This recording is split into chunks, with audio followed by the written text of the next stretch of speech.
दोस्तों, जब बंदा कोई भी इंसान झूठ बोलना इतना ज्यादा शुरू कर दे, प्रोपेगेंडा इतने ज्यादा शुरू कर दे कि अल्लाह ताला की जात कभी भी उसके मुंह से ऐसी बातें निकलवाना शुरू कर देती है कि जो उसकी जुबान खुद गवाही दे रही होती है कि मैं कितना बड़ा झूठा शख्स हूं।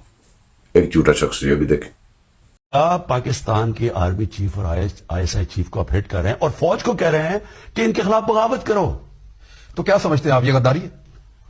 गद्दारी यानी नहीं, हमारे प्राइम मिनिस्टर क्या समझते हैं? मैं तो अपने से कई हैरान होता हूं। वो कहते हैं नहीं जी हमारे हम गद्दार किसी, इससे बड़ी गद्दारी आप क्या कह रहे थे?